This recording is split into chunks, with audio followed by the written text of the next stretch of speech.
Hola, ¿qué tal, amigas y amigos? Bienvenidos a este 19º capítulo de la segunda temporada del podcast Escépticos del Más Acá, producido por la Asociación Escéptica de Chile. En esta ocasión nos acompañan, a quien ya conocen, Cristian Aguirre, y tenemos un nuevo invitado. Hola, Cristian. Hola amigos, ¿qué tal? Muy buenas noches, qué gusto escucharlos, Luis y Francisco. Así es, nuestro invitado hoy día es Francisco Muñoz, quien viene por primera vez a nuestro programa y bueno, esperemos que le guste y podamos seguir teniéndolo de compañero. ¿Qué tal, Francisco? Muchas gracias, Luis, por la invitación. Un gusto estar acá compartiendo con ustedes. Hola, Cristian, buenas noches. Así es, porque bueno, esos tiempos de... Bueno, porque no bastando con los estragos propios de la pandemia misma, además hay quienes se cuelgan de los problemas que giran en torno a la pandemia para promover tanto charlatanería como pseudociencia, ¿cierto? Y aquí Francisco nos va a contar lo que está pasando en España al respecto. Muy buenas noches a todos y todas las que nos estén oyendo. Efectivamente, España a veces nos sorprende por cosas increíbles. Lo último es lo último. Todo el mundo sabe que una crisis significa oportunidad, o eso es parte del mito de Internet, y eso es lo que vieron los charlatanes de turno respecto a la pandemia. ¿En qué sentido? Bueno, ahora tenemos a los charlatanes de los complementos dietéticos sugiriendo que sus productos sirven para mejorar el sistema inmune antes de que uno adquiera la vacuna, ¿sí? Cuando se supone que la vacuna es lo que sirve de entrenamiento para el sistema inmune, de repente llegan tropa de sujetos y nos vienen a decir que antes es necesario fortalecer el sistema inmune con sus suplementos, que obviamente lo venden a sumas no especialmente baratas. Y así, una vez más, como siempre, aprovechándose de la ignorancia de la gente para hacerse un negocio casi ilícito, diría yo, porque por lo bajo hablamos de publicidad ya no engañosa, sino que directamente mentirosa. Claro, porque aquí, según comentan, tanto el Ministerio de Sanidad y Consumo y la Agencia Española de Seguridad Alimentaria y Nutrición están haciendo notar que hay ciertos productos que no le vamos a hacer publicidad gratuita diciendo su nombre, ¿cierto? Que lo que están intentando vender es que ellos serían los suplementos alimenticios que permitirían preparar al organismo para enfrentar la vacunación y especialmente los efectos secundarios de la vacunación, como si fuera gran cosa para empezar, casi como si fuera un problema digno de atención mayormente. Y siempre con esta estratagema que resulta bastante bien, ¿cierto? Esto de fortalecer las defensas con todo tipo de palabras complicadas, ¿cierto? Que si tienen muchas raíces griegas o varias sílabas, son convincentes. Los probióticos, los prebióticos, vitaminas, multivitamínicos, polivitamínicos y qué sé yo. Y que a la larga, al menos para lo que se dice que se están vendiendo en este caso, que es la de resistir mejor la vacuna, están siendo una solución para un no problema, dado que en general las vacunas son seguras, y salvo que es como la única salvedad que aparece en este tipo de casos, que alguien que eventualmente pudiera tener tal nivel de desnutrición, que bueno, existen países en los cuales hay gente que tiene ese nivel de desnutrición, pero que definitivamente no es la norma en la población general, necesariamente están vendiendo una forma sofisticada de gastar dinero de forma inoficiosa. No sé qué opinan al respecto.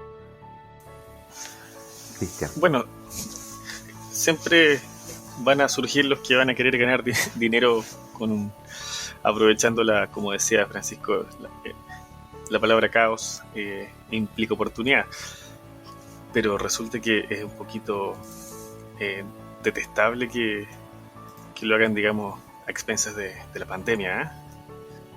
Yo creo que puede parecer un poquito inofensivo esto de vender todas estas curas milagrosas para prepararse para las consecuencias de la vacuna, pero el problema es que muy probablemente la gente las tome como, no solamente como preparación para la consecuencia de la vacuna, sino que, peor aún, como quizás a veces alternativas a la vacuna. Porque con tal de venderlos, ¿se fijan? Aquí lo importante es vender. Entonces, muy posiblemente esto que parece tan como un mordisco que nos saca pedazos, yo creo que puede terminar siendo un problema, digamos, de salud pública. Francisco. Hay que considerar que esta cosa de los suplementos alimenticios solamente han demostrado cierta utilidad cuando las personas tienen una desnutrición, al final de cuentas, lo cual difícilmente es la realidad de España. Probablemente la gente que esté, no sé, en África, en Asia, que tienen los índices de nutrición muy, muy elevados, puede tener sentido, pero no necesariamente, y esto es importante, tiene que ver con proteger al cuerpo de las vacunas, sino que son gente que están desnutridas y requieren alimentación, ¿sí? El caso de España muy probablemente está para el otro lado, ¿sí? Al ser un país desarrollado. No he revisado las cifras, pero podría apostar que tienen más problemas quizás con la obesidad, con una malnutrición, un exceso de nutrición, por así decirlo. Pero el argumento de que una persona normal o con sobrepeso, lo que sea, que necesite estos suplementos para mejorar su sistema inmune y prepararlo para la vacuna, es un sinsentido, así de simple. Y lo otro importante, como bien por ahí mencionaba Luis, incluso si fuese que protegiera de los efectos secundarios de la vacuna, los efectos secundarios son prácticamente nada, son irrisorios comparado con los riesgos del propio coronavirus o cualquier otra cosa, ¿sí? Entonces, no tiene ningún sentido. ¿Qué quieren que les diga?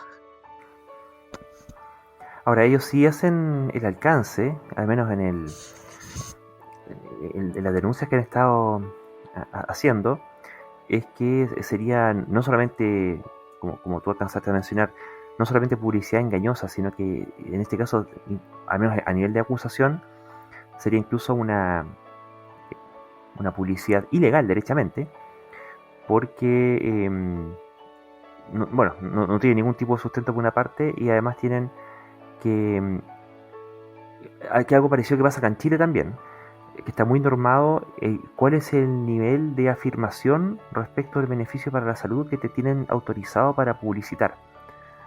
Y hay regulaciones, al menos en el caso de Chile, tanto a nivel de código del Colegio de Publicistas, del CONARLA, el Consejo Nacional de Autorregulación Publicitaria, y también a nivel de ISP, del Instituto de Salud Pública, de que en el CONAR lo que prohíben es que hagan afirmaciones categóricas y tajantes respecto de salud, y en el ISP norman cuál es el nivel de afirmación, si es que ayuda para algo, si es que previene algo, si es que fortalece algo, si cura algo. Todo eso va a depender del tipo de evidencia que se presente, y ya cuestiones cuando son productos para problemas que no existen, ya derechamente una cuestión engañosa. ¿Francisco? Creo que otro tema, en todo caso, es, ok, tenemos el ISP acá en Chile, pero no es menos cierto que la confianza de la gente en todo lo que es autoridad está algo dañada, por ser suave, ¿sí? Y al final de cuentas, ¿por qué vamos a creerle más al ISP que a, bueno, no sé, cualquier otra cosa? Porque hoy en día hay mucho autodenominado experto que se pone a dar consejo y bueno, la gente en el mejor no me va a matar, no me va a hacer daño, ¿qué daño me va a hacer? Entonces hay también todo un trabajo pendiente, no solo apuntando a estas industrias malvadas, sino también hay que hacer todo un trabajo de recuperación de la confianza de la gente en las instituciones, en las autoridades pertinentes que te van a dar la información lo más correcta posible dada la evidencia disponible. Y ese es un trabajo que, bueno, confío que podcasts como este ayuden a trabajarlo, ¿sí? Bueno, Francisco va con un punto. Por ejemplo, no sé si se han fijado que casi todos los blogs o diarios, o hoy en día la prensa en internet está colonizada por este tipo de anuncios. En la parte baja hay una serie de contenido patrocinado que le llaman. Y te lanzan una serie de cabezas de pescado como para que uno pinche, digamos, para que uno agarre papa. Y típicamente, no sé si se han fijado los que se tratan de cosas médicas. Por ejemplo, son como pequeños titulares que dicen médicos desconcertados por cosa maravillosa. Entonces, de alguna forma, todos estos anuncios están evolucionando constantemente para poner fotos y poner titulares con los que las personas enganchen. Así que probablemente son una buena fuente de descubrir qué es lo que está funcionando, qué es lo que está haciendo que la gente haga clic. Y resulta que lo que tú dices, pues, Francisco, es este cuestionamiento a la autoridad. Parece que hace que la gente le llame mucho más la atención que una cosa súper contraintuitiva. O sea, si un médico se desconcierta, claramente no hay que hacer eso. Si al final el médico es el que estudió toda su vida para dar un tratamiento. Y sin embargo, si el médico se desconcierta, entonces debe ser algo bueno para uno. ¿Se fijan? Realmente hay un trabajo grande por delante. Bueno, ahí parte de ese trabajo grande de recuperación de la legitimidad podría empezar, como suele ocurrir cuando uno está metido en un hoyo, ¿cierto? Empecemos por dejar de excavar dentro del mismo hoyo. Y asimismo uno esperaría que a nivel de instituciones públicas, para recuperar esa legitimidad, que no viene dada por decreto, sino que es una cuestión que es concedida por la gente en la medida que es reconocido que hace bien su trabajo, hay que empezar por dejar de avalar pseudociencia, ¿sí? Aquí tenemos, por ejemplo, todo lo que es la industria de la homeopatía, sobre la cual vamos a hablar en un rato más, que son emitidos son vendidos y comercializados con la venia finalmente del Instituto de Salud Pública, con declaraciones como que ayuda a prevenir los síntomas de tal o cual cosa, ¿cierto? Nosotros en la Asociación Escéptica de Chile ganamos una denuncia en contra de Oscillococcinum, ese producto homeopático que se vende como que en su momento se ofrecía como que acababa con los síntomas del resfrío. Y hicimos la denuncia correspondiente ante el Consejo Nacional de Autorregulación Publicitaria y fueron fallados en contra, ¿sí? Porque estaban realizando una afirmación categórica de salud. Y además, por otra parte, a nivel del Instituto de Salud Pública, llevamos la misma publicidad ante ellos y ellos fallaron que esa publicidad debía ser retirada porque no estaba siendo coherente con el eslogan que le habían autorizado, que era ayuda a prevenir los síntomas, no a acabar. El problema es que tampoco es cierto que ayude a prevenir los síntomas, y ahí es donde viene el asunto de la legitimidad de la institución, ¿cierto? Porque en realidad lo único que debiera tener era ahí puesto grande, un sello negro que dijera alto en charlatanería, ¿cierto? O un producto que no tiene demostrada ninguna de las propiedades terapéuticas que dice o que proclama. Francisco. Lamentablemente creo que el problema puede ser incluso más profundo. Hay una frase que me encanta de Arthur Clarke, pongámosle, en que decía que la ciencia, la tecnología demasiado avanzada es indistinguible de la magia, ¿sí? Yo quedé súper sorprendido, perdón por lo banal del ejemplo, pero se considera que los Avengers es ciencia ficción, ¿ya? Porque, bueno, dice mecánica cuántica, hacen cosas cuánticas. Entonces, eso es ciencia para un porcentaje significativo de la gente. La ciencia tiene muchas veces un lenguaje súper técnico, súper cerrado. De hecho, también parte del propio éxito de la ciencia, que consiste en saber muchísimas cosas, incluso entre expertos. Ya no... ¿Cómo se llama esto? Si uno es biólogo, por ejemplo, pero yo me especializo en microbiología, ya hablar de ecología puede ser demasiado complejo porque, bueno, demasiada especialización. Y eso corre para los expertos. ¿Qué queda para el común de los mortales? Es complejo. Esto lo menciono a raíz de eso de el ISP o el rol de tratar de marcar claramente el tema de la pseudociencia.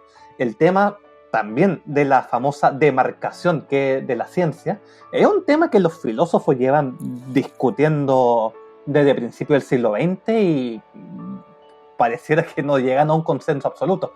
Sí, es súper fácil reírse y apuntar con el dedo a la homeopatía o a los charlatanes de los complementos, pero hay un montón de disciplinas que tienen corrientes que son muy serias, por cierto, científicamente validadas, y que conviven con naturalidad, con cosas que no son científicas. ¿Sí? Entonces esta demarcación o esta cosa tajante de la charlatanería, o sea, sería bonito que fuese todo más simple, ¿no? Con un sello alto en, no sé, basura pseudocientífica, sería súper bonito. Pero no sé, a veces el tema es súper complicado porque la gente al final creo que tiene problemas para distinguir qué es realmente ciencia. De aquí viene que probablemente mucha gente como que puede aparecer en programas de canales nacionales, sí, que no sé, dicen cada barbaridad científica, pero la gente no sé si tiene las herramientas para distinguir que lo que están diciendo son tonteras. Yo lo que veo es mucho interés de la gente en cosas científicas, pero no con las herramientas de hacer esa distinción. Y lamentablemente, mientras más uno aprende de ciencia y filosofía, las distinciones a veces son cada vez más difíciles de hacerlas también. Entonces, al final creo que estamos en un problema de difícil resolución. Podemos trabajar y apuntar, sí, a las cosas que evidentemente son charlatanería. Homeopatía, creo, o lo antivacuna creo que son los mejores ejemplos.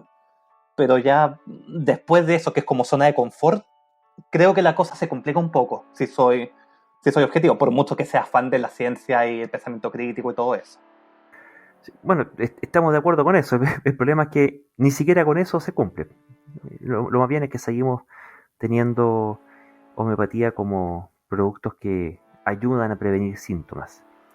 Ahora, en paralelo, afortunadamente, y sobre todo a propósito de la pandemia de coronavirus, han aparecido estudios, esta Fundación Española de Epistemónicos, ¿cierto? Que han hecho una revisión de la evidencia respecto de varios productos, algunos de los cuales lo hemos conversado aquí en este podcast y otros cuantos que nunca me habría imaginado que existieran y otros que de los que existían que a alguien se le pudiera haber ocurrido que podría servir para algo. Pero han hecho una publicación y dentro de todo han encontrado algunas cosas, como por ejemplo lo que han visto que funcionaría con la vitamina D respecto de justamente ahora sí la prevención, pero de el agravamiento por coronavirus, ¿no, Francisco? Exacto, eso fue un trabajo publicado a fines del año pasado, en donde se hablaba de que el déficit en vitamina D agrava los síntomas de coronavirus, ¿ya? El estudio se ve bastante robusto, es un metaanálisis, ¿sí? Lo que me lleva a preguntarme, más me lleva a reflexionar respecto a los jodidos que está la gente de Punta Arenas, lamentablemente, o siempre de los extremos, los países que están más cerca de los polos, porque, bueno, están casi todo el año a oscuras, o mucho tiempo oscura, o bueno, para el común de los mortales, que ahora nos están diciendo siempre quedémonos en casa, y el tema es, bueno, nos quedamos en casa, pero de repente igual hay que salir, y no sé cómo andamos nosotros, si estamos siempre encerrados, cómo andaremos con nuestra propia dosis de vitamina D, porque se sabe que una de las fuentes principales es el tema del sol. Lo bueno es que la vitamina D es una de esas cosas que se puede complementar, digamos, fácilmente, digamos, ya sea que el médico de uno le mande un formulario nacional o uno compre estos frasquitos, digamos, estándar, es fácil, digamos, complementarla. Lo importante sería poder contar con la opinión experta de un, qué sé yo, endocrinólogo o endocrinóloga, que uno le diga si a usted le falta o si a usted está bien con sus números. Tengo entendido que es alto el número, es alto el valor que se considera para determinar que una persona está intoxicada con vitamina D. Así que no es muy peligroso que la gente abuse. En ese sentido es una suerte, digamos, con la vitamina D, pero sería súper importante que la gente tratara de, si se va a poner a tomar vitamina D, que se haga un examen de sangre y le pregunte a un médico, oiga, ¿cuáles son mis niveles? ¿Cuáles son los normales? Hay cierto que hay harto alimento que es buena fuente de vitamina D.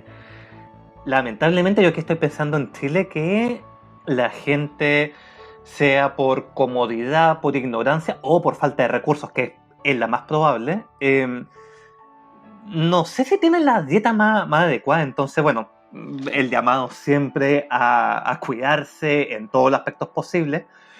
En Chile se supone que no tenemos de nutrición, entonces y más quisiera pensar que tampoco estamos con déficit de vitamina D, pese a que la alimentación del chileno medio no es la ideal, ¿ya? Pero es cierto que se puede obtener de muchas fuentes distintas y bueno, la recomendación de toda la vida siempre, como bien dice tú, Cristian, es nada, acudir a los expertos antes de consumir cualquier cosa extraña.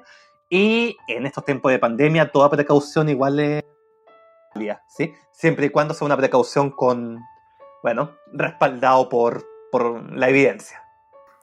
En este estudio lo que hacía notar era que era por qué esta carencia de vitamina D era tan complicada para el coronavirus. Resulta que, bueno, de lo que se ha sabido del coronavirus y de por qué se vuelve tan grave, es porque una cosa es el daño mismo que el virus provoca directamente en nuestras células, que de por sí es importante, pero para peor, esta familia de viruses provocan, que lo mismo que pasa con el virus Anta, acá en Chile, provoca la así llamada tormenta de citoquinas, ¿cierto? Que es cuando el sistema inmunológico se vuelve loco, queda totalmente sobreestimulado y empieza a dar palos de ciego para todas partes y empieza a sobrereaccionar y a atacar todo lo que pilla y en particular ataca nuestro propio cuerpo. Y buena parte de la devastación que produce esta enfermedad no es directamente por el coronavirus, sino que es por la desregulación de nuestro propio sistema inmunológico, en donde nuestro sistema inmunológico es el que nos termina de rematar o dejar con gravísimas secuelas. Y el tener los niveles normales o saludables de vitamina D prevendría la posibilidad de esta tormenta citoquina. Entonces te quedas solamente con el daño del virus, no con el tremendo daño que te produce la respuesta autoinmune. Y la relación que habían encontrado era la disminución de casos de agravamiento, de internación e incluso de muerte. Gracias hay montones de factores que influyen, pero cuando hay una cuestión tan notoria como esta y que es tan transversal a todos los demás factores, llamó mucho la atención. Ahora, respecto a los niveles bajos de vitamina D, yo hace ya rato que he venido leyendo en Chile noticias de médicos que hablan de que en general como que andamos medio bajos de vitamina D, ¿ya? Y esto tiene que ver finalmente con el encierro, con la vida dentro de oficina, entre el colegio, la oficina, la universidad, el trabajo, qué sé yo. Termina siendo, o a veces por temperatura, ¿cierto? Demasiado abrigo, que casi no llega sol, ni hablar en las zonas, como bien decía, allá cercanas a los polos, en donde tenéis la mitad del año sin sol. Y bueno, al final de cuentas hay que suplementar. La gracia que tiene, como decía Cristian, es fácil de suplementar. Hay un examen de sangre que te mide específicamente el nivel de vitamina y se ve con un doctor y se toma, ¿cachai? Entonces, el tema del crecimiento, justamente ahora como decían, con el asunto de las cuarentenas y de los encierros, estamos con este problema de que ahora sí que los niveles de vitamina D se están yendo por el suelo y al mismo tiempo que tenemos el recrudecimiento de la pandemia con más y más casos. Entonces creo que aquí el llamado basado en evidencia vendría siendo sí, pues hacer la consulta ahora, hacer la consulta, el debido examen y la eventual medicación de este asunto. Mi duda, y que ya me ha tocado por distintos motivos familiares, me ha tocado estar yendo a hartos servicios médicos en distintas especialidades y hasta yo por lo que he visto acá al menos, no solamente a nivel de ministerio están desfasados como un año en la evidencia, sino que también a nivel de gremio médico. Hay gente que, o sea, hoy en día, no sé, pues si uno es un médico que si porque te duele algo, el tipo al tiro te pregunta si haces deporte, si fumas, si cuánto come, una cosa como básica, antes de empezar en otra cosa, porque son preguntas que son bastante sistémicas, ¿cierto? Hoy en día, tú llegando, oye, ¿sabes que tengo un problema, qué sé yo, tengo un problema de sueño, tengo un problema de ansiedad, un problema neurológico, algún temblor, alguna cosa, y uno va al neurólogo? Si estamos en una pandemia donde ya se ha visto que el virus provoca al 30% de la población algún nivel relevante de afectación neurológica, lo primero que deberían preguntarte es si acaso tiene coronavirus o tuvo coronavirus, para empezar. Y eso no lo he visto todavía. Y segundo, dado que también ya se sabe que esta relación que está habiendo entre la vitamina D y las reacciones graves de coronavirus, también como que cualquier médico que te pillara al tiro ir a preguntarte, oye, vamos a ver vitamina D y vamos pariendo por ese otro lado, aparte todo el tema del autocuidado, la vacuna y todo el cuento. Bueno, yo tengo una opinión parecida a la tuya respecto de que lamentablemente los médicos parecieran no estar tan al día, digamos, en lo último que se publica. Pero yo creo que hay una explicación para eso, o dos por lo menos. La primera sería que un médico es una persona que está formada para hacer muy bien una cosa que afecte, qué sé yo, al 65% al medio de una distribución gaussiana y aplicar un procedimiento. O sea, en buena hora que los médicos son cuadrados y hacen la cosa de una sola forma. Imagínate que fueran más creativos, digamos, y se saltaran partes de los protocolos. Entonces, debe ser más difícil con esa formación estricta estar dispuesto a cambiar, digamos, la forma de proceder. Y por otra parte, es tan abrumadora la cantidad de trabajos científicos que hay en medicina que es razonable que se les escapen, porque no hay capacidad humana para hallar un tracking de todos ellos. Ahora, dicho eso, por supuesto que uno esperaría que el médico con el que uno se trata se leyera unos 5 papers a la semana, digamos. Ojalá. Pero y me temo que no todos los médicos son tan como ñoños, digamos, que están constantemente leyendo papers. Los que yo conozco, pero que eso es muestra sucia, digamos, completamente anecdótico, sí se están leyendo papers constantemente. Pero es más o menos difícil que el médico que le toque a la población general sea uno de estos que está tratando de estar al día. Yo creo, desde mi más humilde opinión, y con el sesgo gigante que ustedes quieran, que al final lo que termina diferenciando el buen médico del no tan buen médico, quizás médico mediocre, el mejor de los casos, es justamente el que es capaz de mantenerse al día y actualizado en todos estos temas. Dicho eso, y esto en pos de la responsabilidad, al final de cuentas, no hay que olvidarse que vivimos en la era de la papermanía, donde se publica constantemente una enorme cantidad de estudios, no siempre de buena calidad, e incluso si es que a veces pueden ser de calidad razonable, no hay que olvidarse que también a veces hay intereses creados por generar, hay ciertos incentivos para tratar de que las tendencias estadísticas vayan hacia un lado, porque, bueno, hay que vender, ¿sí? O hay que sacar el paper. Entonces, igual creo que el médico responsable debería esperar a los famosos meta-análisis, que son los que en última instancia habría que considerar seriamente, porque los estudios aislados pueden estar bien, pero muchas veces no son suficientes. Hoy en día, mi recomendación sería casi tomar, no sé, como los estudios aislados como que se fuesen un dato, y los meta-análisis, los reviews, considerarlos como ya, esta es la tendencia real, podemos tener en cuenta esta información.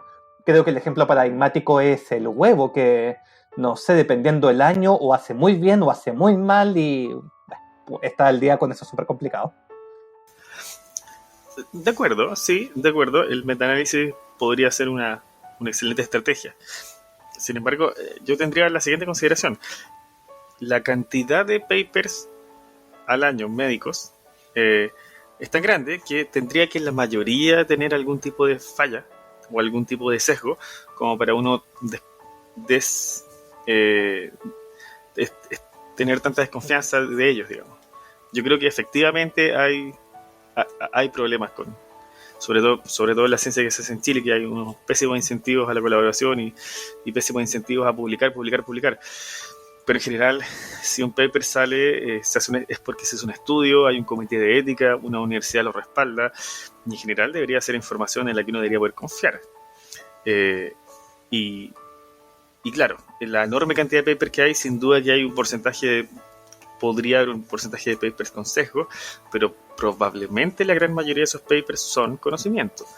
Y dado que estamos haciéndole la carrera a una pandemia, en donde nos tenemos que apurar, bueno, tenemos que sacar fuerzas de flaqueza y no podemos esperar a los metaanálisis para llegar a conclusiones. Si es que la vitamina D es muy útil, entonces todos los médicos deberían estar recomendando vitamina D. Nos podemos encontrar explicaciones de por qué no lo están haciendo, pero si no lo están haciendo, entonces hay una falta. Mira, te concedo el punto de la premura y la verdad me gustaría también matizar mis palabras. La mayoría de las investigaciones científicas efectivamente se hacen de excelente forma. La cantidad de papers que tienen que retractarse, sea por conflictos de algún tipo o lo que sea, son súper pocos comparado con la cantidad de cosas que se publican. Hay un montón de filtros, todo eso es súper cierto. Pero hay que tener en cuenta una cosa, que las investigaciones en sus fases preliminares muchas veces se hacen también con pocos individuos. Entonces eso no es que sea malo, pero sí son a veces investigaciones más débiles porque, bueno, antes de hacer ensayos clínicos con 50.000 personas, se hacen investigaciones como con 20, 30, 40, se ve si hay alguna cosita y si hay algo se sigue avanzando. Eso es normal, pero eso también contribuye a que haya un montón de papers que van saliendo que encuentran un dato, encuentran una información, pero que también puede ser una información sesgada por el número. Si el número es muy pequeño, es más fácil encontrar también eventos, fenómenos, encontrar cosas. Hay herramientas estadísticas que minimizan siempre ese sesgo, pero son riesgos que funcionan inherentemente a la ciencia. Es importante entender que la ciencia funciona más como un proceso constante de automejoramiento de la evidencia, la información disponible, y no es una cosa dada. Lo vivimos con el propio coronavirus. Yo lo encuentro fascinante porque es una oportunidad única en la cual la población puede ver directamente cómo funciona esto.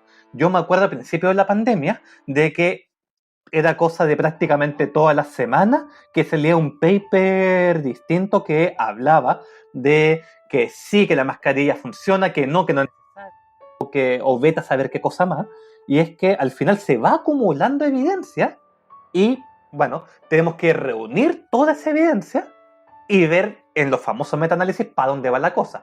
Ahora, si no hay metaanálisis, bueno, habrá que apelar a los mejores estudios, quizás los últimos estudios van a estar considerando los estudios previos, entonces puedo presuponer que van a ser quizás los mejores, quizás no, ahí entra el análisis crítico del lector. Y bueno, la verdad, si sabemos que la vitamina D hace bien, independiente del coronavirus, que por cierto, esto fue un metaanálisis que consideró muchísimos estudios y sí encontró el vínculo, así que vitamina D ayuda a prevenir síntomas graves, ¿ya? Pero incluso si no fuese un metaanálisis, bueno, nunca es malo recibir vitamina D si uno está escaso de ella, porque de todas formas hace bien, hay que tenerla en buenos niveles, así que igual nomás, ojalá que todos esos valores estén correctos. Bueno, permítame un pequeño... permítame dos cosas. La primera es la que te quería decir disclosure y la segunda es el disclosure. Yo tuve un problema de que tenía la vitamina D muy baja y a raíz de esto pude aprender un poquito gracias a mi endocrinóloga, que me explicaba, digamos, las consecuencias. Y es impresionante. Por ejemplo, si uno tiene la vitamina D muy baja, uno está con riesgo de fractura mucho mayor que si no. Pero el dato que me pareció muy impresionante cuando me lo contaron es que cuando uno asiste a un psiquiatra y va porque uno podría sentir que tiene depresión y quisiera confirmarlo con un experto, ¿no? El psiquiatra lo primero que te pide es un examen de sangre para descartar si acaso tienes la vitamina D baja. O sea, la consecuencia de tenerla baja es sumamente... No una cosa chiquitita que, mira, ojalá que mejor que tenga harta vitamina D por si el coronavirus. No, la vitamina D es una cuestión súper importante y sería súper valioso que toda la gente tomara conciencia de que tiene que tener al día todos sus indicadores, digamos. Y eso, claro, se hace a través de un médico y exámenes de sangre, no de charlatanes. Bueno, claro, y efectivamente aquí no hemos entrado en el asunto de para todo aquello que es importante la vitamina D, claro, temas neurológicos, el tema de la fijación del calcio, para los niños que están creciendo en una cuestión que es fundamental, en fin. Aquí no estamos solamente refiriendo a lo que se refiere al coronavirus, pero en general, cualquier cosa que ande ya sea en exceso o ya sea en carencia, bueno, por algo se definen esos rangos de exceso y de carencia, es porque aparecen problemas, ¿cierto? Así que el tema es que la vitamina, hay cosas que se consumen fácilmente comiéndolas, ¿sí? Que si la vitamina C, a quien teniendo verduras y frutas a tu alrededor, nadie le falta vitamina C, salvo que seas un navegante de la Edad Media que se le ocurre ir de España a descubrir América, ¿cierto? Pero el caso de la vitamina D es un poco más complicado. Ahí puedes encontrar correlación incluso hasta con hábitos de vida, el nivel de vitamina D. Y ahora, dicho eso, sí, eso te iba a comentar, Francisco, respecto a lo que habías dicho de que los metaanálisis eran mejores que los otros, y estamos de acuerdo en eso, sí, pero es que, bueno, justamente este estudio era un metaanálisis, ¿sí? Ese es un punto. Y lo otro es que, sin desmerecer a los estudios previos a los metaanálisis, porque finalmente los metaanálisis no se pueden hacer si es que no hay estudios previos sobre los cuales hacer el metaanálisis. Primero, viene se va de lo pequeño a lo grande, ¿sí? Ocurre que, por lo tanto, lo que corresponde es morigerar y encuadrar bien qué tan pasado se tira el tejo o la recalcitrancia de las afirmaciones o las conclusiones que se sacan a partir de la evidencia de la que se dispone. Y si son cuestiones chiquititas de 30 personas, esa cuestión es un estudio prospectivo. Bueno, ya está, salen cosas que bueno que salgan y ya veremos. Pero claro, a veces en términos mediáticos se tiende a exacerbar esa cuestión para finalmente lo que podríamos llamar el sensacionalismo científico, ¿cierto? Para atraer clics y atraer lecturas y visitas, y en realidad lo que se está haciendo es aumentar el humo innecesario a partir de un estudio que, oye, en 2 meses más puede que salga otro estudio que diga que no. Entonces, y eso además también lo que produce, me ha tocado ver gente que argumenta que, pucha, o incluso periodistas, que no le creen nada a la ciencia, no en principio porque tengan algo en contra de la ciencia, sino porque, claro, como consumen ciencia a través de medios que no son responsables respecto de cómo difunden la ciencia, se encuentran con este fenómeno, y tú mencionaste el caso del huevo, que es efectivamente un caso de estudio ese, más otros tantos, de que un día te encuentras un estudio que dice que tal cosa sirve para tal cosa, y a los 3 meses después es al revés, y después es todo lo contrario, y nunca como que terminan de ponerse de acuerdo. Y en realidad lo que está ocurriendo es que esos medios de comunicación le están dando excesiva cobertura a una cuestión que todavía es errática, que está en el límite de lo que se está aprendiendo, que puede ir y venir y que todavía no está establecido. Entonces, en realidad pasa a ser polvo todavía a esa altura, todavía no se ha cimentado ni se ha formado la roca.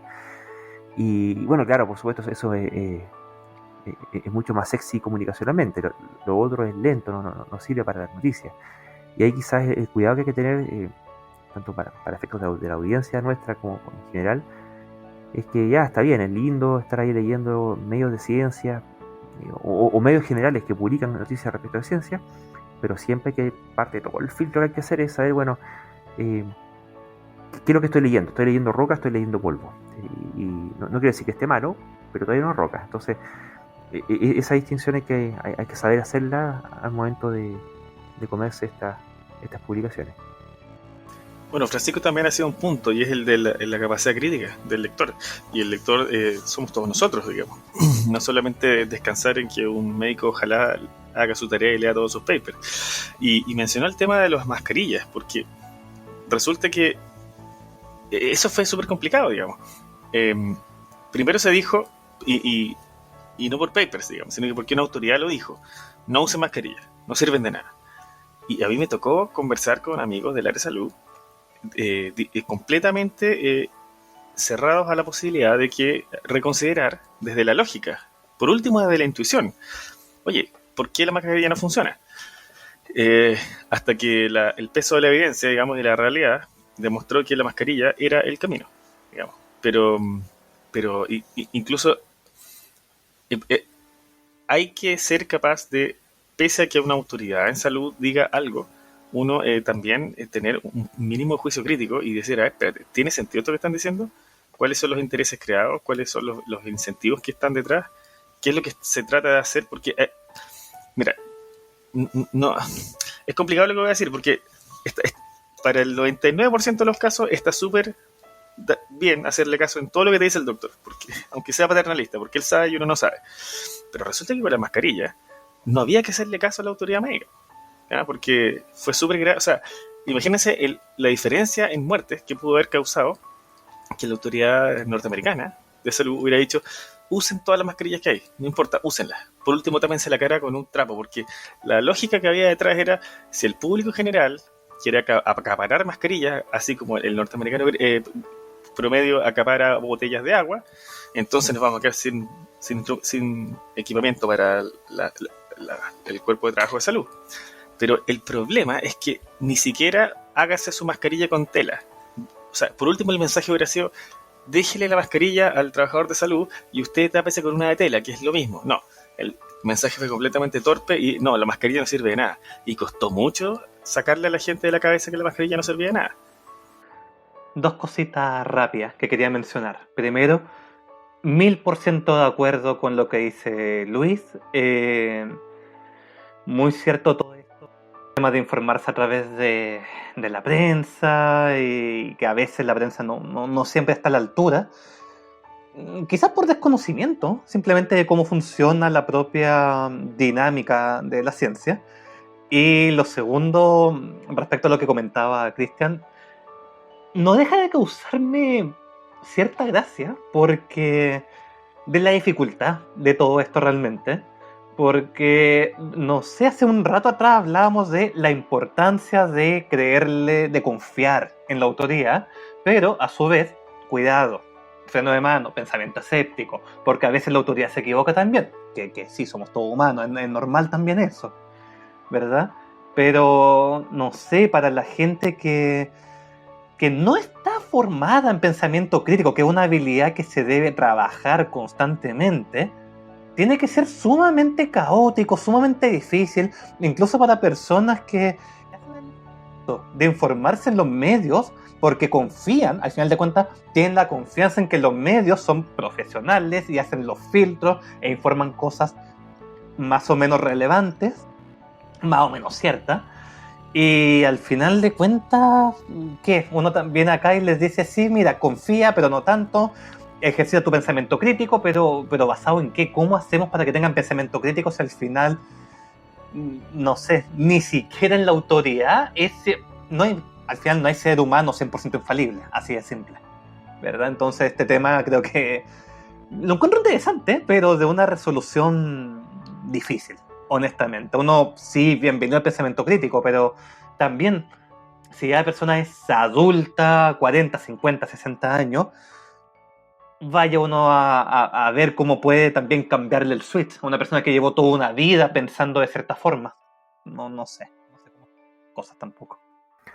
Bueno, y así como eso afecta a nivel de noticias, a nivel de políticas públicas y a nivel de productos, porque también pasa lo mismo, ¿cierto? Así como uno confía en que el medio noticioso hizo el debido trabajo de verificación de la noticia, y así como uno confía en que la autoridad pública hizo el debido trabajo de validación científica de la medida que se está proponiendo, uno también confía en que los productos que se venden, por ejemplo, para todo lo que tenga que ver con dieta, fortalecimiento del sistema inmune, etcétera, sirven para lo que dicen que sirven. ¿O no, Cristian? Así es. Partamos con una anécdota. Corría el año 2012 y en el famoso programa de televisión de un tal Dr. Oz, no sé si les suena, yo no soy muy asiduo a ver tele, pero igual hasta a mí me suena, digamos, Dr. Oz, esos típicos programas gringos de como ópera, pero con un doctor que invitan gente. Imagínense una especie como de El Guardián de la Salud, pero en esteroides, ya con alto valor de producción y gente entrando y saliendo. Bueno, resulta que en esa época, en ese año, este tal Dr. Oz, como entre las muchas cosas de las que hablaba, digamos, constantemente en su programa, habló de los beneficios milagrosos, porque claramente siempre estos beneficios son milagrosos. O sea, si aquí no se levantan si aquí no ven los ciegos, digamos, de ahí para arriba, de una solución para perder peso, basada en el grano de café verde, el extracto de grano de café verde, ¿ya? Bueno, pues resulta que hubo una demanda por como $5 millones al tal doctor Oz por falsa publicidad, por publicidad engañosa. Porque resulta que este doctor Oz, para hablar de estos beneficios milagrosos de este extracto de grano de café verde, citó un paper, citó un estudio, ¿ya? Y el estudio decía que funcionaba. ¿Y por qué les hablo de esto? Porque resulta que unos investigadores hicieron un trabajo, ¿ya? De investigar 2000 textos completos en el suplemento alimenticio, de estos estudios, digamos, que sacan para probar que son correctos o no, ¿ya? Aquí nos estamos enganchando un poco de lo que hablábamos con Francisco recién, ¿ya? Que de repente los papers no son de fiar. Y no es que el paper sea o no sea de fiar, sino le echemos la culpa al paper, ¿sí? Como ya hemos mencionado, todo va en el tamaño de la muestra, todo va en la replicabilidad, pero resulta que de estos 2000 artículos, impresionante la cifra, solo 315 alcanzaron un umbral de lo aceptable, ¿ya? Y de esos 315, solo 52 podían calificarse de alta calidad, y de esos 52, a su vez, apenas 16 registraron una pérdida de peso significativa en los grupos de control, ¿ya? Entonces, ¿qué es lo que quiere decir esto?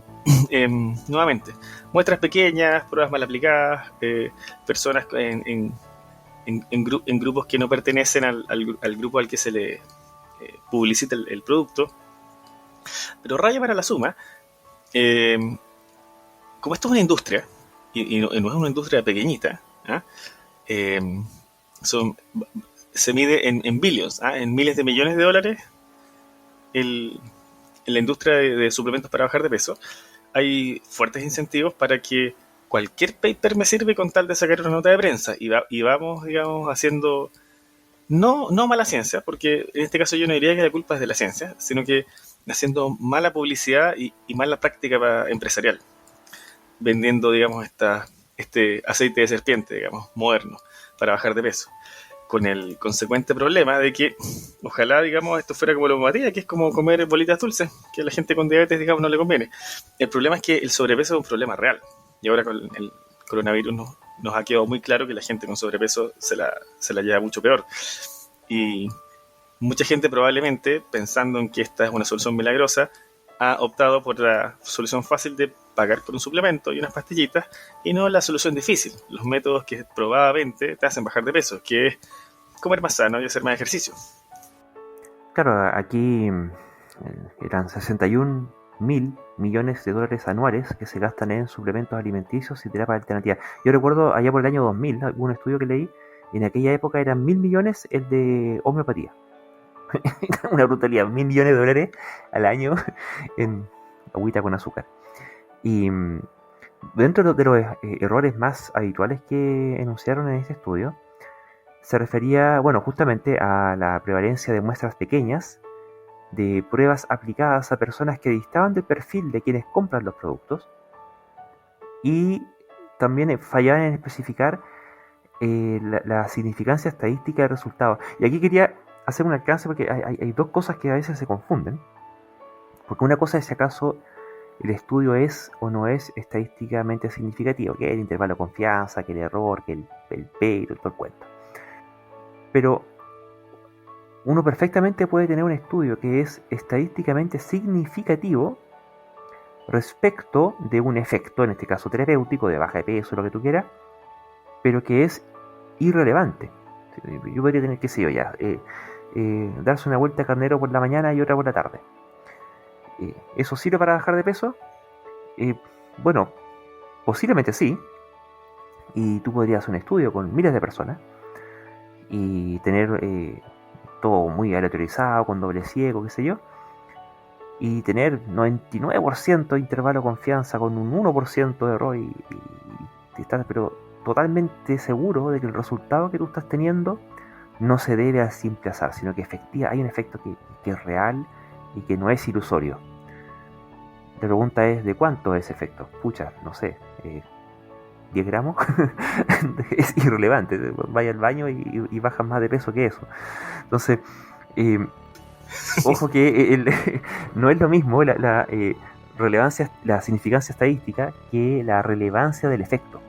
Además, ¿sabes? Tenemos montones de cuestiones que incluso siendo estadísticamente significativas son prácticamente irrelevantes, ¿ya?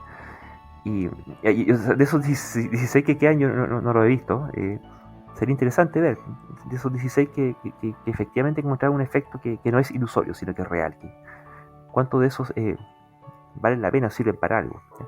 En contraste, y bueno, otra cosa que es distinta, que ahora es el análisis de costo-efectividad, ¿cierto? Que tú incluso además también puedes encontrar un estudio que demuestra un efecto estadísticamente significativo y en cantidades relevantes. Pero eso pues tienes que compararlo en costo-efectividad. Cuánto más o menos costo-efectivo es que otras alternativas como, tener cuidado con la ingesta de azúcar, carbohidratos en abundancia, mucha grasa y falta de ejercicio y falta de sueño. A lo mejor hay alguna cosa por ahí que ayuda, pero a la larga tampoco. Entonces, es increíble todo el esfuerzo. ¿Cómo podríamos decirlo? Porque la obesidad, aparte de...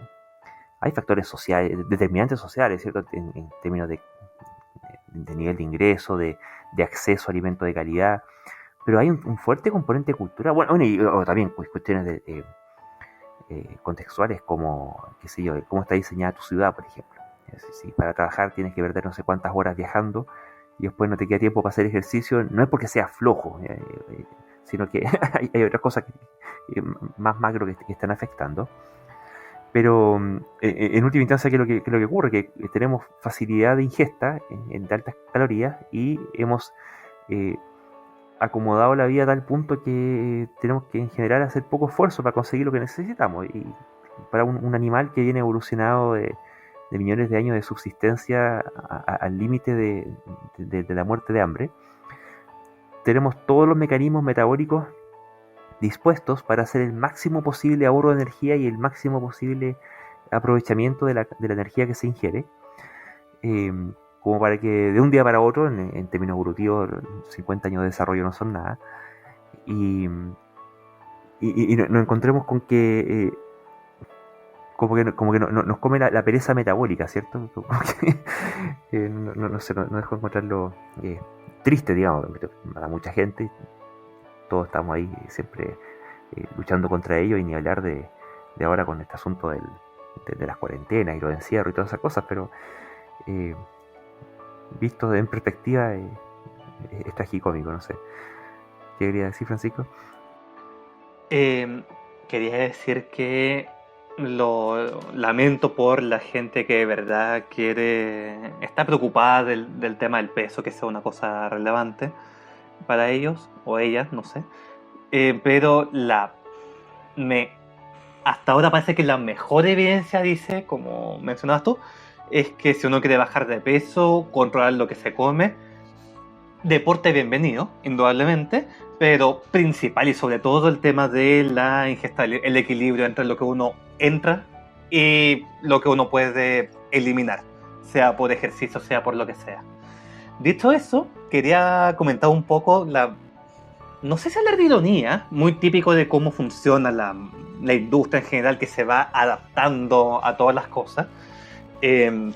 Acá en Chile teníamos este programa maravilloso del Elige Vivir Sano, que en general para muchos eventos deportivos, ¿sí? Ya sea de eventos deportivos así para gente amateur o para eventos de alto rendimiento, hay de torneos importantes, profesionales, no es raro que los sponsors sean Coca-Cola, Heineken, McDonald's, cosas así, cosas que van completamente en contra de lo que uno tiene asociado con lo que debería ser vida saludable. Y es que todas estas empresas de comida rápida y de bebidas cola y cosas así apuestan fuertemente a cambiar el discurso.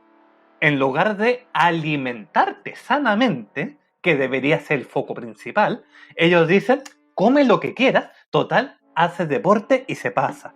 Y ahí teníamos, bueno, hace poco en la Eurocopa, las polémicas con Coca-Cola, con Heineken, de estos futbolistas que retiraban a los sponsors directamente de donde daban la entrevista.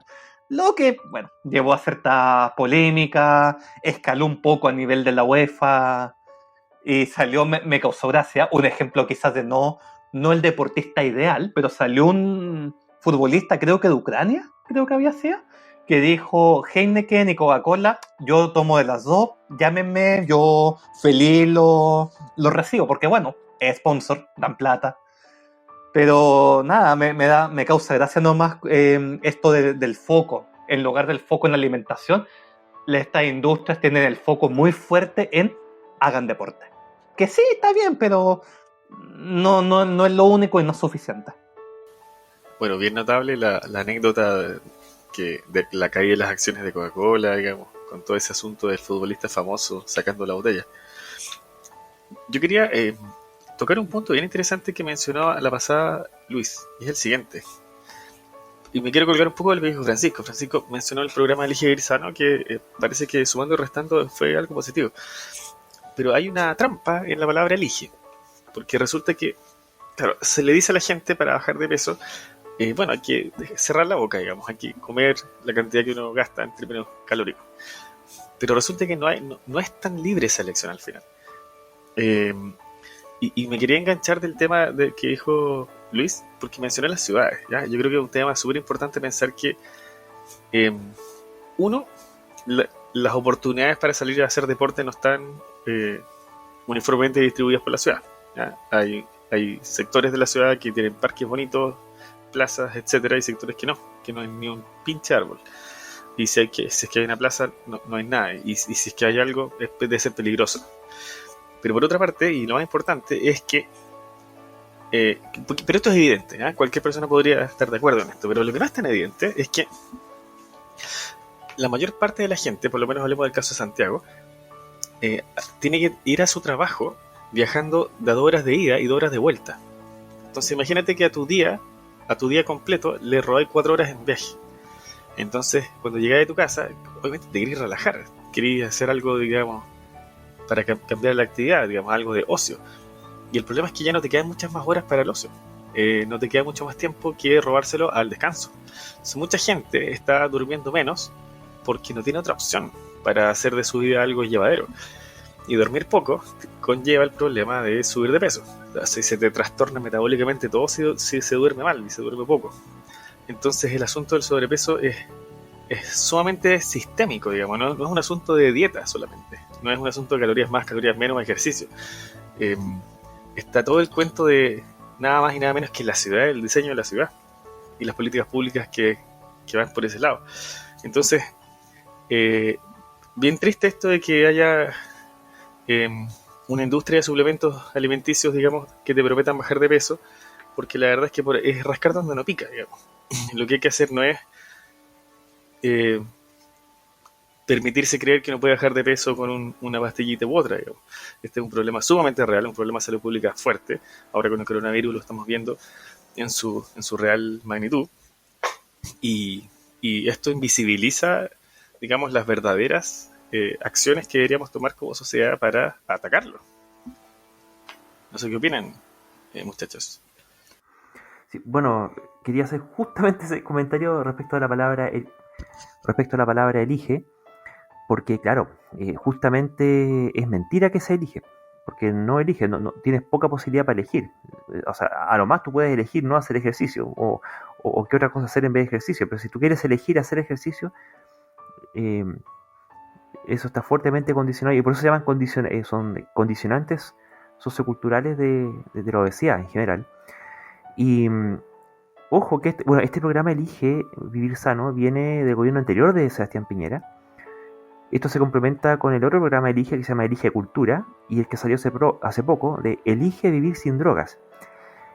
Y acá hay un tema, alguna vez creo que lo conversamos, no estoy seguro, no lo recuerdo, porque esta forma de plantear el programa, de que tú eliges, tiene varias connotaciones que son finalmente negativas, ¿ya? Porque si eres obeso, el subtexto de este programa es que si eres obeso es porque tú lo elegiste, ¿sí? Por lo tanto, tú no estás eligiendo vivir sano. En consecuencia, dado que tú estás eligiendo hacer lo otro, que es no vivir sano, o no acceder a la cultura, o no vivir sin drogas, en consecuencia, el culpable y responsable de esto eres tú, el individuo. O sea, el obeso es el responsable de ser obeso, el drogadicto es el responsable de ser drogadicto, y bueno, no sé si se llamará el inculto o el poco ilustrado, el no educado, es el culpable el culpable y responsable de su falta de erudición. Y es sensata esta imputación. Yo creo que rapidito, si tú hablas con un salubrista, si hablas con un epidemiólogo, por eso la obesidad tiene características pandémicas, ¿sí? Que la otra pandemia, que es una pandemia más silenciosa, pero que si tú no lo ves en cantidad de muertos por obesidad al año, la verdad no me queda tan claro qué tanto menos peor que el coronavirus viene siendo, ¿ya? Y el problema es que no, pues cuando todas las pues esos condicionantes, ¿cierto? Cuando todas las alternativas espontáneas para que el comportamiento sea de otra forma son cercenadas y son consecuencia, en muchos casos de largo plazo, de políticas públicas, ¿sí? ¿Cómo podríamos decirlo? No sé si desorden o la política de la no planificación urbana que ha habido en Chile ha sido una política pública, que hay un motivo ideológico, que es la de entregar al mercado la decisión de cuestiones estructurales respecto de la forma en que se construye la ciudad. Y que en consecuencia lo que vas teniendo es que, bueno, no hay cómo hacer ejercicio, no hay cómo, por lo tanto, prevenir la obesidad, no queda tiempo para cultivarse, se pierde un montón de horas posiblemente que podrías tener en ocio, en recreación, y lo cual incluye tanto el acceder a la cultura como el hacer ejercicio. Y está hasta ahora, elige vivir sin drogas, que también nuevamente como si la droga fuera un tema, o sea, ciertamente, en algún momento el que empieza a consumir drogas toma la decisión de consumir la droga. El tema es que a muy poquito andar termina uno rápidamente dándose cuenta de que esa persona que toma esa, entre comillas, elección, está tremendamente inducida, condicionada, potenciada por montones de otros factores, desde las cosas que hacen los amigos, desde el apoyo psicosocial que puedas tener dentro de tu propia familia, de tus redes de apoyo, de los problemas que puedes tener en la vida y las posibilidades que como sociedad se disponen para que puedas salir de los pozos en los cuales eventualmente puedes caer. Y esta idea de la elección pasa a ser una quimera, y nuevamente responsabiliza al drogadicto de serlo, en circunstancias que, bueno, todo apunta a que es una enfermedad. Es como yo si dijera, estoy seguro, es lo que ya no creo porque queda poco gobierno, pero es lo que vendría faltando, ¿cierto? Como que elige no ser padre o madre adolescente, ¿cierto? Porque obviamente el padre o madre adolescente, salvo las circunstancias de violaciones que no tuvieron mucho que elegir, ellos eligieron tener relaciones de la forma en que la tuvieron, con la falta de protección que ellos eligieron tener, ¿cierto? Y por lo tanto, uno podría decir, elige vivir sin enfermedades venéreas, ¿cierto? Elige vivir sin SIDA, que tenemos una epidemia de SIDA en Chile. Y es tan simple, y aquí viene, esto no es anecdótico, esto es consecuencia de un gobierno, en este caso de derecha, con inclinaciones neoliberales, finalmente, donde ellos hablan mucho del principio de la libertad de elección, porque obviamente, ¿quién podría estar en contra de querer elegir? todos quieren elegir, por lo tanto hay que promover la libertad de elección, y en la medida que yo te proveo la posibilidad de más cosas para que tú puedas elegir, todas estas cosas maravillosas van a ocurrir, y porque en realidad hay otros sesgos ideológicos asociados a la elección, como digo, en este tipo de gobierno. Francisco, ¿tú querías decir algo? Creo que puede ser desviar demasiado el tema. Tú hablabas de esto de cuáles son las opciones que tiene el individuo de realmente elegir, y creo que es una pregunta perfectamente válida. Ahora, creo que hay ciertos mitos que están en la sociedad, que algunos creo que pueden ser más útiles que otros. Algunos evidentemente son muy afines a cierto contexto político, cierto discurso político. Entonces la pregunta es si el individuo aquí efectivamente puede elegir o no. ¿Ya? Puede que sea un mito que tenga una capacidad de elección plena. Yo ahí quizá haría la salvedad. Porque es cierto, hay unas fuerzas sistémicas, fuerzas culturales, hay una dinámica sociales, dinámicas familiares muy importantes, que van condicionando, ¿sí? Y al final de cuentas, entre condición y condición, bueno, estadísticamente la gente tiende a caer. Sí es cierto, y esto hay que tener también cuidado, no caer en el llamado determinismo cultural, que porque la gente está en cierto entorno va a caer. Y aquí es donde me viene lo interesante, o quizá lo que, no sé, donde me gustaría poner un poco el énfasis. Yo entiendo y me compro completamente que uno puede hacer gráficos maravillosos con correlaciones absolutas y muy evidentes de, no sé, el 95% de la gente, estoy poniendo un número al azar, inventando totalmente, 90, 95, 80% de la gente que, qué sé yo, está en un entorno violento, socioeconómico deprimido, viviendo en comunas periféricas, donde la única plaza que hay, nada, está vacía, un peladero prácticamente. Probablemente el 80-90% de la población, de nuevo, números ficticios completamente, es de, no sé, tiene altísima probabilidad de caer en, no sé, consumo de droga, o no puede hacer ejercicio, no pueden elegir, ¿sí? Lo cual probablemente es súper cierto y habla de la enorme fuerza que tiene el entorno a la hora de ser un condicionante en la vida de la gente. Pero mi pregunta es, ¿qué pasa con ese, no sé, 5, 10, 20% que logra de alguna forma salir, romper ese círculo o logra ingeniársela? Entonces, yo no sé si hay esto, porque en general, como se suelen entender como excepciones a la regla, pero al final de cuentas, esas excepciones algo hicieron que funciona. Y ese algo, no sé si es un tema de elección. Elige vivir sano o los elige algo. Es cierto, mucha gente no tiene las facilidades de elegir. Y sin embargo hay gente que logra hacer las cosas razonablemente bien. Entonces, yo no sé si es que hay investigación que toma a esos puntitos que se alejan de las curvas, los puntos completamente alejados de toda norma, y si se agrupan y se estudian de alguna forma y no sé si pueden dar alguna pista, alguna pauta de, no sé, qué se puede hacer. Bueno, sí, pues, la hay. Hay investigación que toma esos puntos. Por ejemplo, hay una investigación que se hizo en Chile respecto del sueldo de los jóvenes que, producto de tener acceso al metro, pudieron ir a colegios de Providencia, por ejemplo, o Santiago Centro en vez de sus comunas. Y esos jóvenes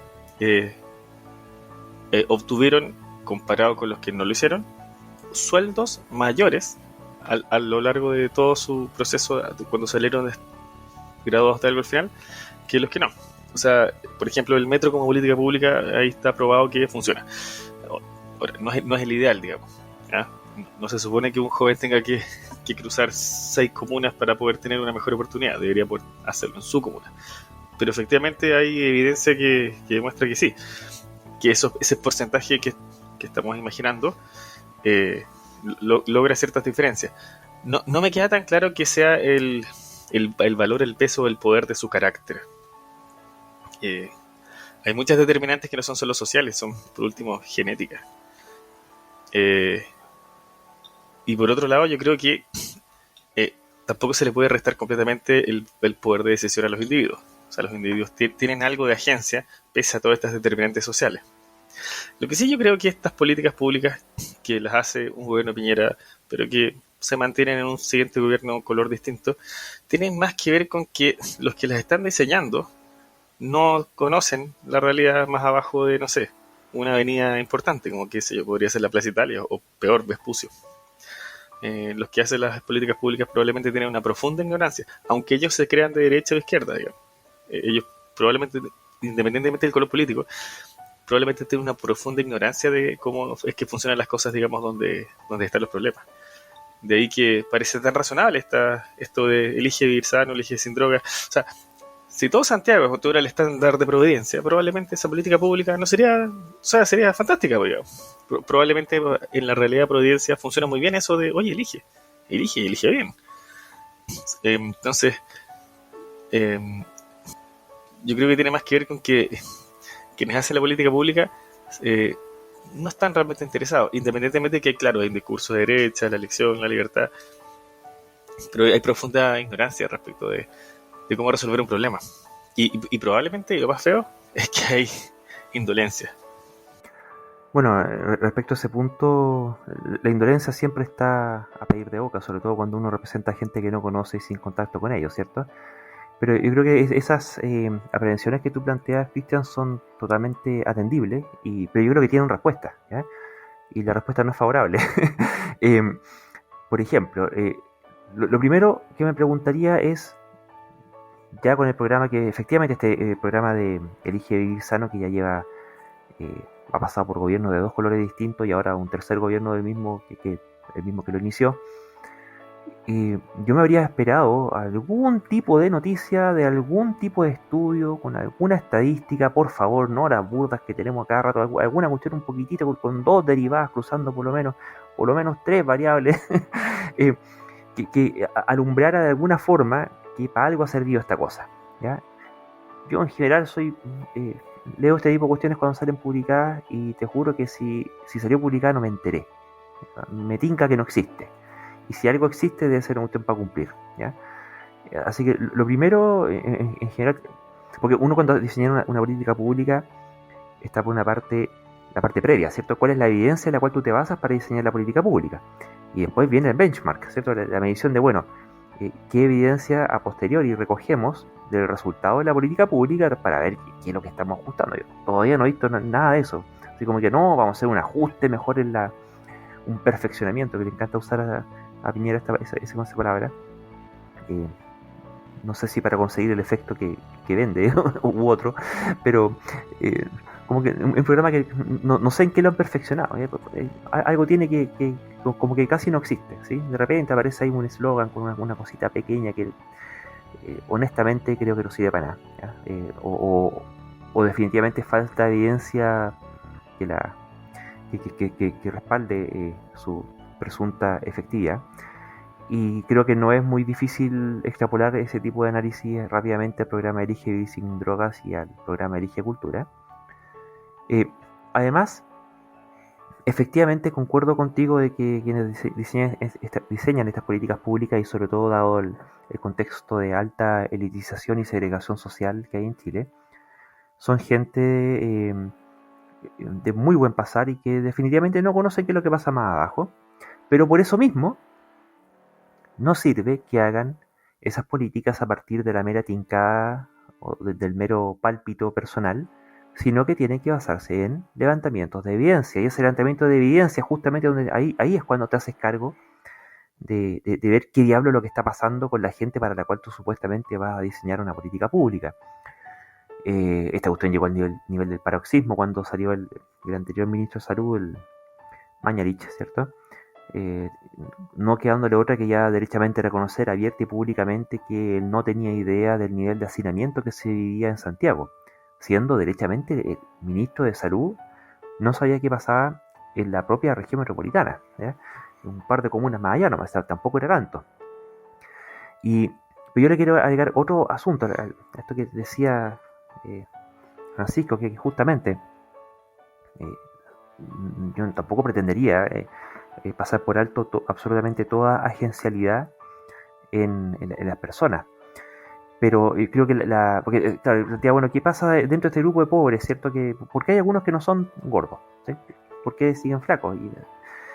Pero ahí creo que es un error estadístico, ¿ya? Porque esa es la pregunta equivocada. La pregunta, los números que tú tienes que comparar es qué pasa cuando tomo a un buen lote de gente pobre que vive en un barrio segregado y tomo un buen lote representativo de gente que vive en comunas acomodadas y encuentro la tremenda diferencia que hay entre, en este caso de la obesidad, que es de lo que estamos hablando, entre un barrio y el otro. Y aparece esta diferencia que es gigantesca. Y eso ya te habla inmediatamente de los determinismos sociales, ¿sí? Entonces, el cuánto habrá que ver, pero claramente hay un fuertísimo peso, ¿ya? Por una parte, esos son los números que hay que comparar. Y segundo, que por un tema estocástico, por un tema de sesgo de selección, yo me acuerdo cuando fue la contienda presidencial entre Michelle Bachelet y Evelyn Matei en su momento, de esta tendencia en el caso de Evelyn Matei de hacer hipergloria de los casos excepcionales, en vez de pensar en las políticas públicas que finalmente beneficiaran a todos. Y va un poco en línea de lo que decía Cristian, esto de que, bueno, cuando aquellos muchachos que pudieron tener un metro que les permitió irse de su lugar donde no tenían buenas ofertas educativas a otro lugar donde sí la hubiera, y que fue gracias al metro que pudieron hacer eso, y sí, ciertamente, maravilloso que hayan podido hacerlo, pero eso de lo que te está dando cuenta es que qué es lo que está pasando con la política pública de educación, que esa gente está teniendo sistemáticamente una mala oferta educacional en donde vive, al punto de que la única chance que tuvieron para poder salvar su educación fue que hubiera que haberle construido un metro. Claro, el tema urbano puede pegar muy mal y puede ayudar mucho, tanto para bien como para mal, pero eso es no obstante otros problemas que tienen su propia dimensión de análisis y que en el caso de Chile están por larga data ya abandonados. Entonces, si es por probabilidades, tú puedes tener o sea, lo que está diciendo esta diferencia que hay entre grandes bolsones de población pobre versus los más acomodados es que incluso personas que hacen más o menos lo mismo, todas van a trabajar, se levantan, van, vuelven, ¿sí? ¿Okay? Tú vas a tener diferencias. El ejemplo del libro muy bueno que se llama, bueno, depende cómo lo traduzcan, en inglés se llama Fooled by Randomness, ya me voy a acordar del apellido, de Hassam, ya no me acuerdo, bueno, que en español se llama ¿Existe la suerte? Y dentro de todas las cosas que el tipo habla, básicamente es el libro del sesgo de supervivencia, ¿cierto? Porque aparece este asunto de los supermillonarios y esta gente que lo entrevistan, ¿cierto? Y ven qué fue lo que ellos hicieron para ser mega millonarios y que fuera particularmente distinto y cómo ellos sí tomaron la seguidilla de decisiones acertadas que los llevaron a la riqueza, no así como todos esos otros que pareciera que tomaron las decisiones equivocadas y por lo tanto quebraron y no llegaron a ser los supermillonarios que estamos entrevistando. Cuando en realidad, si tú ves la historia, este gallo se dedica, bueno, a hacer análisis de series de tiempo, de inversión en bursátil y qué sé yo, ocurre que, claro, tú puedes tener monos haciendo cualquier cosa y dada la suficiente repetición de eventos, puedes terminar con una obra de Shakespeare expuesta. Si tú tienes un mono arriba de un teclado, ¿cierto? Escribiendo, y tienes la suficiente cantidad de miles de millones de monos por el suficiente tiempo, van a aparecer ahí obras de Shakespeare y cosas. ¿Quiere eso decir que el mono haya sabido hacer algo particularmente bien respecto de la escritura y de la redacción? No, es un tema meramente probabilístico. Entonces, es equívoco pensar que el que haya habido alguien, o sea, sí, en última instancia todo se redujo a que el balance entre lo que ingirió y lo que gastó estaba bien equilibrado. En última instancia, ¿ya? Esa es la reducción última del problema. Cuando consumes de más de lo que gastas, acumulas grasa, y cuando gastas de más, gastas grasa. Pero ¿qué es lo que pasó en todo el contexto que llevó a esa situación?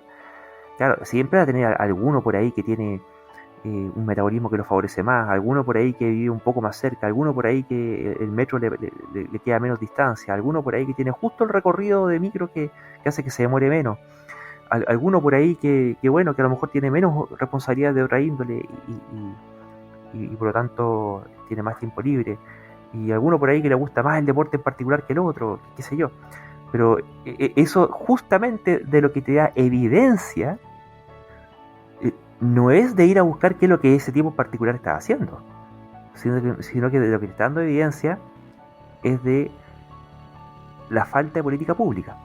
Eso te hace patente que justamente algo está pasando de forma sistémica, que una cuestión que en términos naturales no debiera estar ocurriendo, y que de hecho hasta hace no mucho no ocurría y ha venido ocurriendo, y no son cambios, es un tema cultural, cultura en general me refiero, no solamente que haya una disminución de la cultura del deporte, sino que de las tecnologías culturales como son los gobiernos y las políticas públicas, que han venido pasando la cuenta y a un punto que ya no se puede esconder.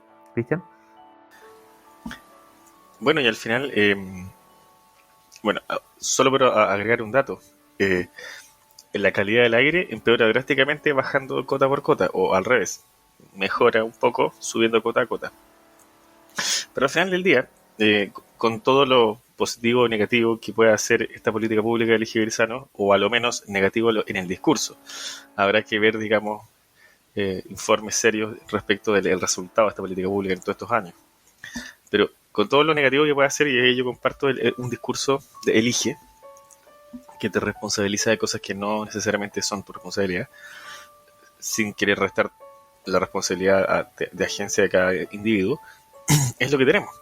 Y lamentablemente, con esta realidad que tenemos, más la industria de vender, digamos,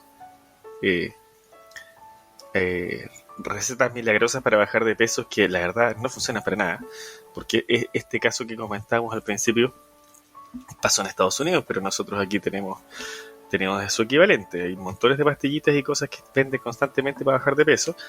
Como dado que tenemos esta política pública, dado que tenemos el inconsciente colectivo más o menos instalado, elige, bueno, la gente va a elegir, pues, y la gente quiere elegir bajar de peso y vivir sano. ¿Y cómo? Bueno, voy a elegir, si no puedo hacer deporte, voy a elegir la pastilla milagrosa. Así que ese es el tremendo daño que además se le hace a una sociedad, digamos, en estas condiciones, desde el momento en que no se regula o se permite vender, digamos, mentiras, digamos, son mentiras.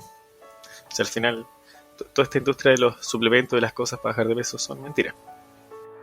Así es, bueno, y esperamos que con el análisis que hemos aquí expuesto, quienes elijan vivir sano puedan tener ciertos considerandos o dimensiones de análisis con los cuales abordar esta pandemia de la obesidad y la charlatanería asociada a los suplementos alimenticios, para que, bueno, por lo menos se eviten perder esa plata. Por último, no sé, compren más verdura con esa plata, o se pagan ya que van a gastar esa plata o si lo han estado comprando, ¿cierto?